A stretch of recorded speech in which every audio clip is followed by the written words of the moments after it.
Iaina ny tompo misaotra an'Andriamanitra isika no ty androany ity. Ary mbola misaotra azy ihany koa isika no zao fafahana mandre ny tenin'Andriamanitra izao. Omena ny tompo ny voninahitra tompoko. Manarak'izany arabaina daholo ianareo dia ianareo rehetra zay fa iopotitra ny fahitalavitra amin'ity androany ity. Amangy anareo any ny tompo ka ahita ny herin'Andriamanitra miasa anareo androany. Averiko indray hoe amangy anareo any ny tompo ka ahita ny herin'Andriamanitra miasa anareo androany. Ny marary aminareo ho sitrana amin'ny anaran'i Jesosy. Ny manana olana aminareo ho voavonjy amin'ny anaran'i Jesosy. Ny olona kivy na ny olona very fanantenana aminareo dia hitraka ary hisaotra sy ankasitraka an'Andriamanitra ny amin'ny zavatra lehibe zay ho ataon'Andriamanitra ho azy androany. Ary ny vavaka ataonao ataonareo amin'ny anaran'i Jesosy omen'Andriamanitra valiny ahafapoany ianareo. Raha mety aminao zany tsodrano sy firarintso ataoko izany amin'ny mampanompon'Andriamanitra dia hoy aho hoe ataovy amen. Koa raha mino ianao ary manao amen tokoa dia ho ataon'Andriamanitra aminao zany riavana malala zay mahita sy mandray ahy amin'ity androany ity. Ny afatra entiko anareo moa androany dia afatra manambara ny mahazava-dehibe ny vavaka atao na manambara ny mahazava-dehibe ny resaka ifanaovantsika olombelona amin'Andriamanitra. Azavaiko aminareo zay mahita sy mandray ahy tokoa amin'ity andran'io ity fa ny vavaka na ny resaka ifanaovanao amin'Andriamanitra androany dia hiantoka ny fiainanao androany, hiantoka ny fiainanao rampitso ary hiantoka ny hoavinao ray manontolo mihitsy. Eto dia manamafy amintsika rehetra fa tsy misy olona hoe kristianina izy, olon'Andriamanitra izy, efa nandray an Jesosy izy, efa manana Jesosy monina sy mitoetra ao anatiny izy, ka anao vavaka na anokana fotoana iresana amin'Andriamanitra ho zava-dehibe ho fiainana, kanefa resy ihany izy na ratsy fefara ihany izy ateoriana. Tsy misy an'izany riavana, tena arabaky teny tsy misy an'izany mihitsy. Fa ny azo antoka raha ny voalaza ny Baiboly no jerena sy ny zavatra efa hitako dia izao: tsy maintsy anehoan'Andriamanitra ny voninahiny foana ny olona manao ny vavaka ho zava-dehibe, manao ny vavaka ho tena fiainana. Ame ohatra aminareo aho entiko manamarina izany. Ohatra avy ao anaty Baiboly ity no entiko aminareo.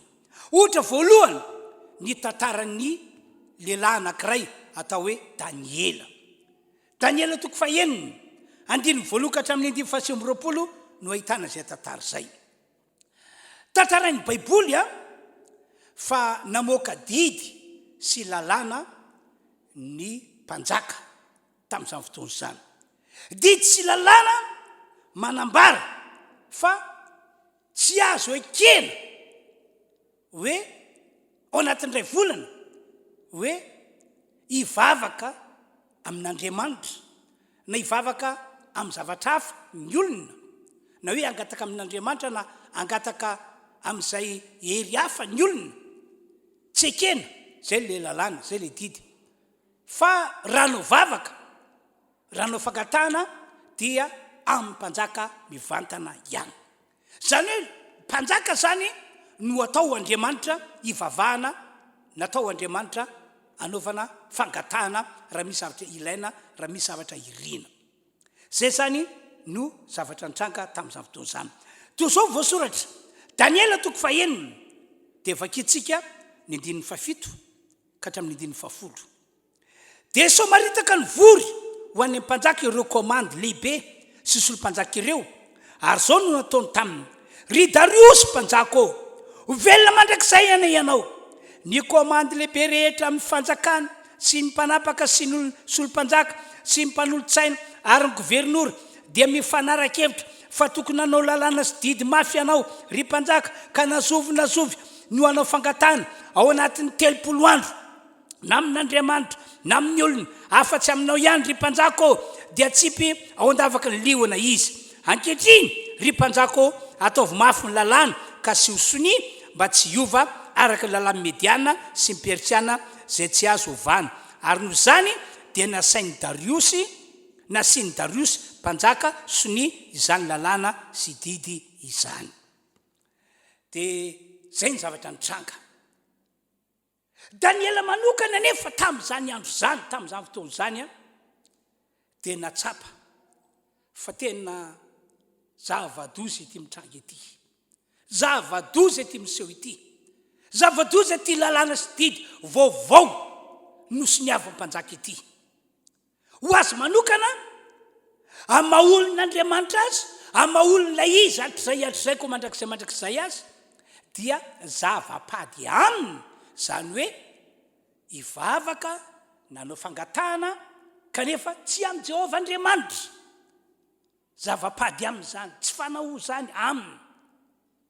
Hoe anao vavaka anao fangatahana dia hoe amin'ny olombelona, amin'ny mpanjaka, sanatria amin'ny Daniela zany. Zay le olana, zay le ady atrehan'ny Daniela. Isaorana moa Andriamanitra fa na dia zany ary ny zava-nisy tamin'izany fotoana zany dia tsy vozongozona mihitsy Daniela.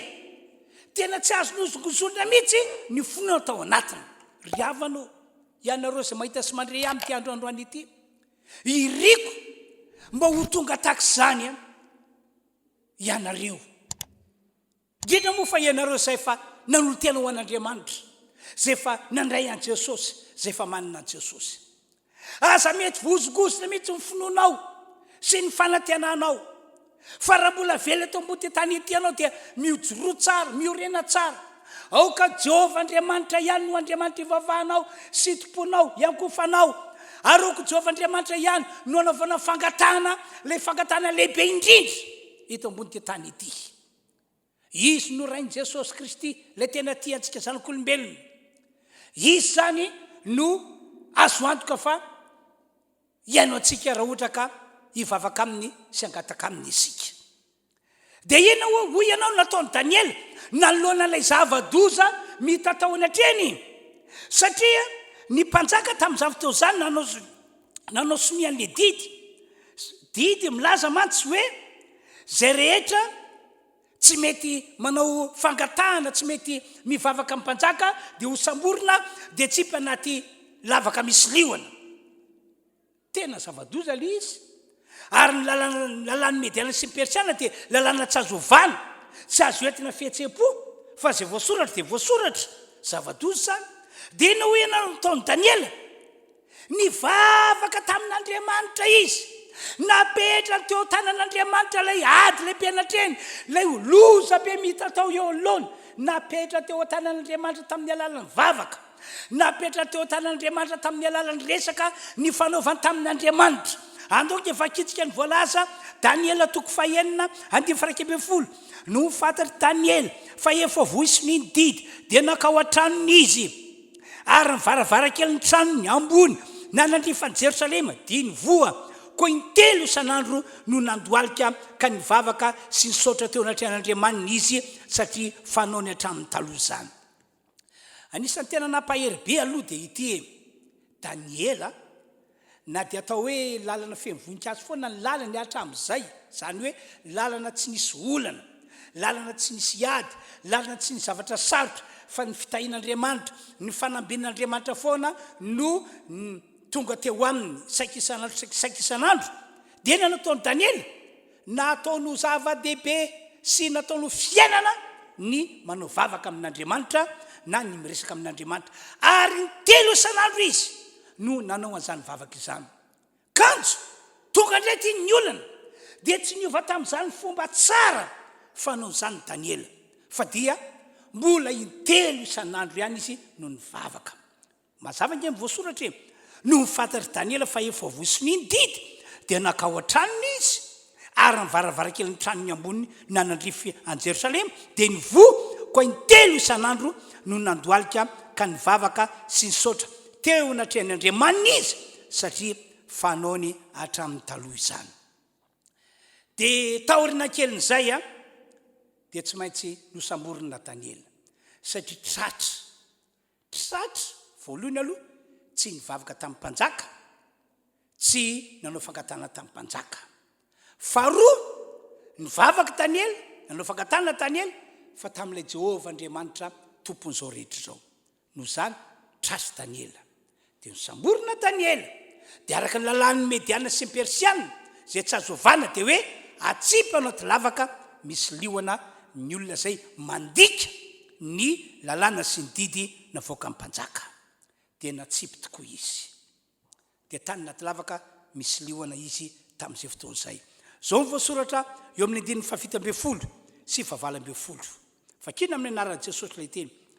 Dia nandidy mpanjaka ary nentina Daniela ka natsipy tao andavaky ny liona dia nentiny ny mpanjaka dia niteny ny mpanjaka ka nao tamin'ny Daniela hoe Andriamanitra ao zay tomponao mandrakariva ny hamonjy anao. Ary nisy vato natapina ny vavalavaka ary ny mpanjaka nanomboka izany tamin'ny fambokaseny sy tamin'ny fambokaseny Andrian-dany mba tsy hovana ny teny ny amin'ny Daniela. Natsipy tao anaty lavaka misy liony Daniela. Ry havana malala, zao ny teniko aminareo, aza mba mivadika amin'Andriamanitra mihitsy. Na inona midona, na inona mitranga, na inona miseho. Amin'izao vaninandro misy antsika zao dia iarana malala fa tena misy olana lehibe mihitsy eto firenentsika. Misy olana lehibe eo voaka malagasy ary na dia mpino kristianina azy dia tratra zany olana zany ihany koa. Normal moa ny fisin'ilay olana satria efa nilobava Jesosy fa isy fahoriana ahatratratsika eto ambony tany ity amin'izao andro faran'izao. Efa nilobava ny teny, efa nilobava ny apôstôly araka voalazan'ny Timoty voalohany toko faharoa ihany manao hoe any aparany ihany dia isy andro mahory. Zany ny zavatra mitranga fa izao ry havana, aza mba mivadika amin'Andriamanitra mihitsy anao.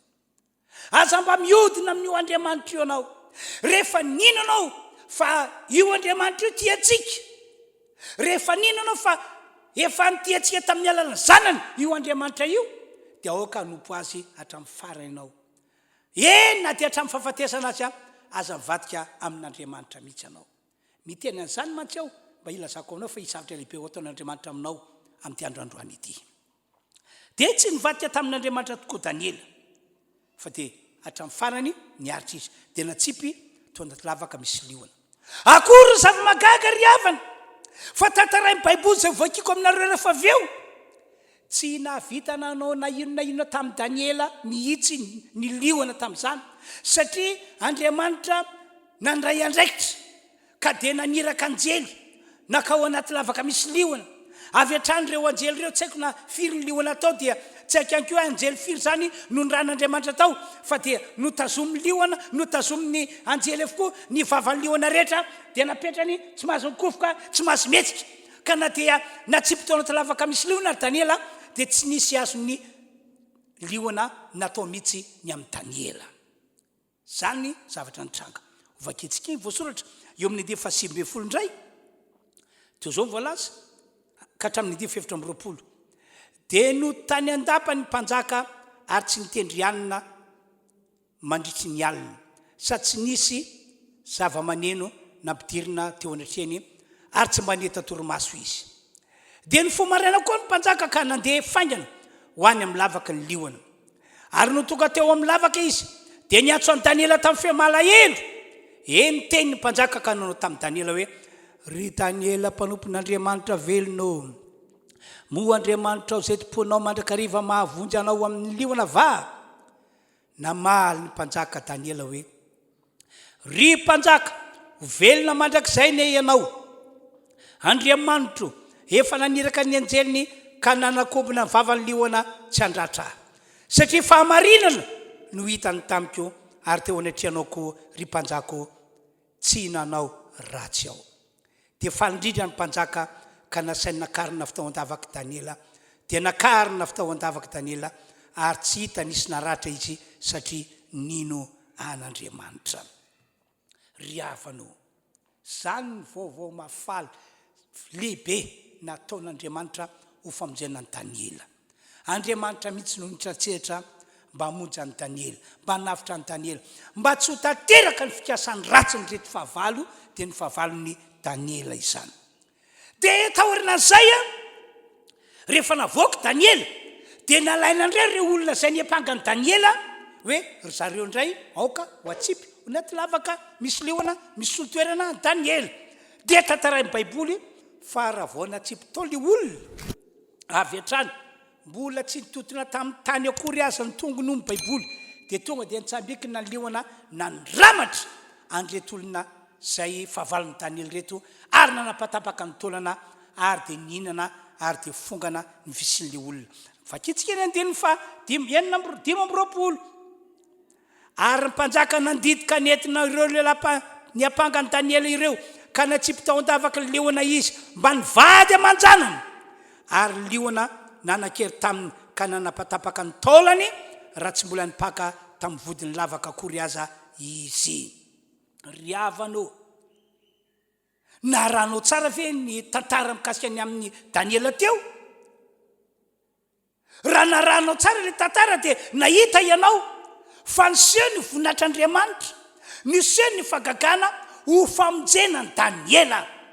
Dia avy eza moa zany fahagagana izany hoe ny liona tsy afaka nanao na inona tamin'ny Daniela. Avy eza izany dia hoy ny valiteny ambarako aminareo, avy amin'Andriamanitra, avy amin'ilay Andriamanitra tsy toa, satria hitan'Andriamanitra fa nanao ny vavaka sy ny resaka ny fanaovana tamin'Andriamanitra ho zava-dehibe sy ho fiainana Daniela nandritry ny androm-piainany rehetra. Araka ny fantatarako taminareo tery aloha, fony mbola tsy nisy ny olana fa lalana feno voninkazo foana, lalana ny diavin'ny Daniela, lalana misy fitahina, misy fanambinana, fony izy tamin'izany toerana zany dia nataony ho zava-dehibe sy ho fiainana ny vavaka sy ny resaka ny fanaovana tamin'Andriamanitra. Rehefa tonga indray le olana faran'izay lehibe, le tena loza mita tao, dia tsy niova tamin'izany mihitsy Daniela hoe kivy ketraka amin'ny foko na dia ny vavaka ary tsy vitako intsony, fa dia araka voalasan'ny Baiboly mbola nitohizan'ny Daniela foana ny vavaka toy ny fanaony hatramin'izay, ny vavaka intelo isan'andro. Averintsika vakina ilay voasoratra Daniela 9:1-12 no fantatry Daniela fa efa vosiny ny didy dia nakao an-tranony izy ary ny varavarankely ny tranony ambony nanandrifany Jerosalema dia nivoha koa intelo isan'andro no nandoalika ka ny vavaka sy ny sotra teo natrehan'Andriamanina izy satria fanaony hatramin'ny taloha izany. Impossible nge hoe olona tsipy ao anaty lavaka misy liona ka hoe tsy maty. Impossible zany. Mino aho fa tsy mbola nahita ty mpanjaka ity, Darius no anarana, tsy mbola nahita hoe olona tao amin'ny fanjakana na tsipy tao anaty lavaka misy liona satria nanao diso teo anatrehan'ny mpanjaka ka hoe tsy maty ny liona na hoe tsy lany liona. Tsy mbola nahita olona nisehoana fahagagana tahak'izany ity mpanjaka Darius ity. Kanefa tamin'ity indray mandeha ity dia nahita ny masony, tsy ono fa nahita ny masony fa tsy afaka nanao na inona tamin'ny Daniela ny liona. Teo voanaiky mpanjaka hoe misy zava-miafina ny amin'ity lehilahy ity, misy hery miafina miasa amin'ity lehilahy ity, fa impossible zany hoe olona tsy mbola anaty lavaka misy liona ka tsy maty ny liona na tsy lany liona. Impossible zany. Ary vokatry zany no antony natoka mpanjaka nandray fanapa-kevitra vaovao. Azonao nandray fanapa-kevitra vaovao mikasika ny amin'ny Daniela, satria matoa Daniela tsy maty ny liona tsy lany liona dia ao raha misy hery tena mahagaga tena mahatalanjona ao amin'ity lehilahy ity. Tsy fantamantsy fa lay Andriamanitra tsy toa no miasa eo amin'ny olona dia ny olon'Andriamanitra zay manao ny vavaka sy ny resaka fanaovana amin'Andriamanitra ho zava-dehibe sy fiainana. Dia zao fanapa-kevitry ny mpanjaka Daniela toko fahenina ihany ka vakitsihana ny faina amby roapolo ary rao tsara nge tam'izany Darius mpanjaka dia nanoratra ho amin'ny fokom-pireneny sy fireneny sy ny samy hafa fiteny rehetra zay monina ambony tany rehetra hoe hitombo aneny fiadananareo manao lalànao banko vitan'ny olona sy atahorany eo anatrenin'Andriamanitra Daniela heriny fanjakako rehetra sady fa izy no Andriamanitra velona sady maharitra mandrakizay ny fanjakany tsy ho rava ary ny fanapahany haritra hatramin'ny farany. Izy no mamonjy sy manafaka ary manao famantara sy fakakana any an-danitra sy ety an-tany ary izy no namonjy any Daniela ho afaka tamin'ny herin'ny liona. Zay zany ny voasoratra. Ry havana malala, ny Andriamanitra zay notompony Daniela nanaovany vavaka sy ny resany matetika, io no Andriamanitra zay ivavahantsika vahoakan'Andriamanitra kristianina ankehitriny. Ka dia oka hiaina tahaka an'izay ny ainan'ny Daniela ianao. Tantara faharoa indray zay tantarako aminareo ity arak'izay voalaza ato amin'ny Asan'ny Apôstôly toko 12.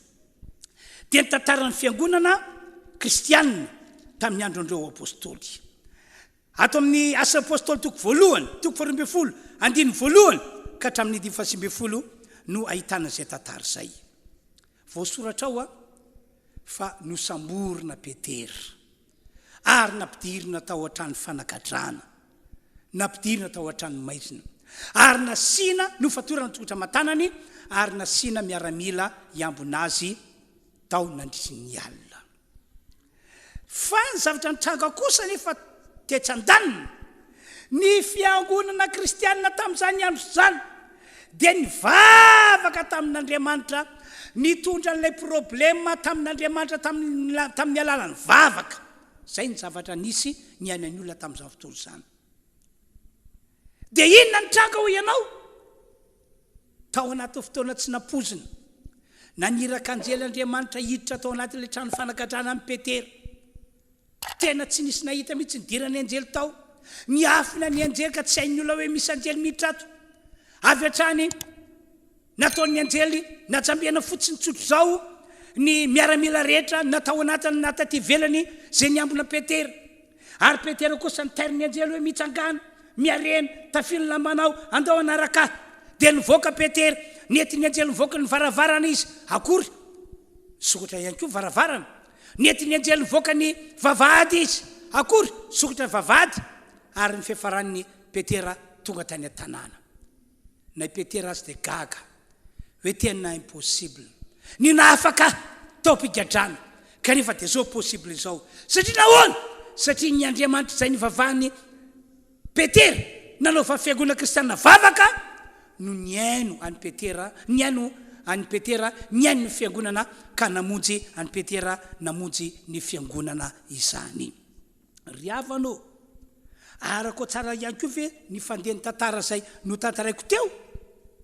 Nasehoan'Andriamanitra fakakana sy ny vahaolana ho famonjena any Petera satria nakiny retim-pino kristianina tamin'Andriamanitra tamin'ny alalany vavaka zay nataony ny olana nisy. Ahoana ny voasoratra? Vakitsika ny 12:15 ary Petera nambenana tao an-trano maizina ary ny fiangonana naherina angataka tamin'Andriamanitra ho azy. Any amin'ny 12 moa dia voasoratra hoe tao amin'ny tranony Maria reny Jona na reny Marka no nanaovana an'ilay vavaka tamin'Andriamanitra tamin'izany fotoana izany. Mba dino tokoa nge hoe naniraka anjely Andriamanitra tahaka izay fa nataony tamin'ny andron'ny Daniela no nataony tamin'ny andron'ny Petera. Naniraka anjely Andriamanitra mba hamonjy sy hanafaka ny Petera hiala tao ampigadrana. Tsy takatra isany nge zany ry havany. Avy aiza zany? Zany no vokatry ny herin'ny vavaka natao sy ny herin'ny resaka ny fanaovana tamin'Andriamanitra ho zava-dehibe sy ho fiainana. Ka ho iaho hoe ho anareo izay mahita sy mandray andro ho any, marary ve ianao am'izao ory zao sa ny zanakao ny marary sa ny vadinao ny marary sa ny olo ohatranao ny marary sa anisan'ireo olona efa tratran'ilay arety mandoza covid-19 anao am'izao ory zao tsy haiko zay fisehony am'izao fotoana zao reraka be ve anao tsy manantena ho velona ntsony ve anao tsy antenainao ho velona ntsony ve ny avanao sa kosa misy olana hafa zay tena enjana mahazo anao am'izao fotoana zao ry avanao hoy aho aminao aminareo rehetra zay mahita sy mandre ahy Jesosy Kristy sy ny vavaka zay ataontsika amin'Andriamanitra izay ihany no vahaolana ho antsika am'izao vaninandro zao ataoko fa mahazava be mihitsy ny tantara roa zay no tantarako taminareo teo dia ny amin'ny tantarany Daniela sy ny tantarany fiangonana kristianina tamin'ny andron'ireo apôstôly no zany dia miantso anareo aho voalohany aoka hitodika amin'Andriamanitra amin'izay ianareo amin'ity androandroany ity am'izao taona diavintsika izao ekeo Jesosy Kristy ho tomponao ho mpamonjanao ho metoerana ao anatinao izy ary na inona midony na inona mitrango na inona zava-misy aza miala intsony amin'Andriamanitra ianao tongotra miandakana ny anao ka dia toizo ny fanomponao an'Andriamanitra sy ny fiaranao amin'i Jesosy Kristy fanampy izay aoka iorina amin'i Jesosy Kristy sy ny azo fijaliana ianao tsy ndriko hoe aoka iorina amin'i Jesosy Kristy sy ny azo fijaliana ny finoanao satria voalaza amin'ny Kolosiana 2:10 fa no Jesosy sy ny azo fijaliana dia Andriamanitra no amoakanao toy ny fanao zay avy nandresy tahaka tondran'Andriamanitra ny Daniel tamin'izany andro zany tahaka tondran'Andriamanitra ny Petera tamin'izany andro zany dia tahaka izany akoa ny tondran'Andriamanitra anao amin'ity androandroany ity amin'ity taona ity raha tapa-kevitra ny an'olo-tena ho an'Andriamanitra ianao hampandroso an' Jesosy eo amin'ny fiainanao ary faharoa dia hoy aho hoe ataovy zava-dehibe ny vavaka ataovy tena fiainana ny miresaka amin'Andriamanitra raha ohatra ka tsy mbola nandalo olana ianao milamina tsara fiainanao dia izao dia efa ataovy zava-dehibe sy fiainana vavaka na le resaka fanaovana amin'Andriamanitra sanatria ka fa ao anatin'ilay tena olana mampisamboaravoary ianao dia asa mitady vahaolana atsy na iroa fa ataovy ny vavaka manaova vavaka ianao fa izany no mahasoa antsika olon'Andriamanitra mahasoa antsika malagasy amin'izao vaninandro farany zay diavintsika izao ary farany dia ity irana mahita zava-misy ato amin'ity firenena malagasy misy antsika ity tandodondoza firenena malagasy ao ny marary ao ny maty tsy resana intsony ny crise sociale sy ny crise économique tsy resana ihany koa ny feo mandeha toy ny hoe isy-korotana hitranga angamany atoato sy ny sisy dia hoy aho hoe andaotsika kristianina rehetra hivavaka iaraka hivavaka efa nalefana amin'ny Facebook any moa ilay fanetanana hoe angaredim-bavaka andao isika hivavaka anao angaredim-bavaka mba hisoventsika an'ity Madagasikara nosy malalantsika ity mino aho fa anao zavatra lehibe amintsika olon'Andriamanitra ary anao zavatra lehibe amin'ity firenena malagasy misy antsika ity alefako aminareo ary le fanetanana le angaredim-bavaka dia vita io dia hivavaka sika rehetra ny voninahitra ny ho an'Andriamanitra irery ihany enozy aro tsara ary ny fanetanana salamo faraka amin'ny 7:7 izao ilaza amin'i Jehova hoe fialofako sy batery fiarovana ho ahy izy ary Andriamanitra izay itokisako fa izy no hanafaka anao amin'ny fandriky ny mpiaza sy ny arety mandoza araka izany teny soratra masina izany dia fotoana izao tokony ankinantsika tanteraka amin'Andriamanitra koa atolotry ny CEAM na ny Confédération des Églises et Associations Évangéliques de Madagascar sy ny FIMPIFIMA na ny fiombonany mpitoro ny filazantsara eto Madagasikara angaredim-bavaka 2:24 andihany voalohany ho an'ny firenena manoloana ny zava-misy eran-tany sy ny fasairanana ary ny arety mandringana mahazo an'izao tontolo izao entanina isika mpinompon'Andriamanitra sy kristianina rehetra manerana ny Madagasikara ka tsy hanavahana antoko-pivavahana na anaram-piangonana fa samy anokana 10 minitra farafahakeliny ny isam-batan'olona isaky ny amin'ny 10 ora maraina na amin'ny 7 ora alina ho an'ny firenena koa tsarovy fa nivavaka ataonao dia anova zavatra lehibe eto amin'ny firenentsika. Angaretom-bavaka 2 andiany voalohany ho an'ny firenena. Andeha irasaina fa nivavaka ataoko, nivavaka ataonao anova ny Madagasikara.